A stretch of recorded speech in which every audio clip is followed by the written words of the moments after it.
მეგობრებო, მოგესალმებით, დაგიბრუნდით ძალიან მარტივად მოსამზადებელი უგემრიელესი საუზმის ვიდეო რეცეპტით. მოდით, ერთად მოვამზადოთ, დაგვჭირდება 2 ნაჭერი პური. თონის პურით უკეთესი გამოდის, უბრალოდ მე არ მქონდა.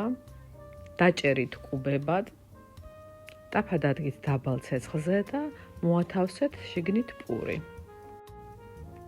დაგჭირდებათ ყველი დაახლოებით 150 გრამი, სულგუნის ასურველია. პური ოდნავ მობრაწეთ და შემდეგ ჩაამატეთ ყველი. ყველი კარგად რომ გადნება, აურიეთ კარგად ისე რომ პურის ყველა ნაწილს მოხვდეს ყველის ნაწილი. შემდეგ გადაანაწილეთ ისე რომ შუაში დატოვოთ ცარიელი სივრცე,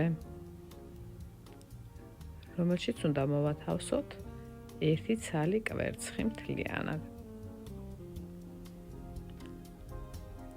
დაახურეთ თავზე და დაელოდეთ იქამდე, სანამ კვერცხის ცილა მთლიანად არ გათეთრდება. გული უნდა დარჩეს თოხლოდ. შემდეგ გადაიტანეთ თეფშზე და გემრიელად მიირთვით.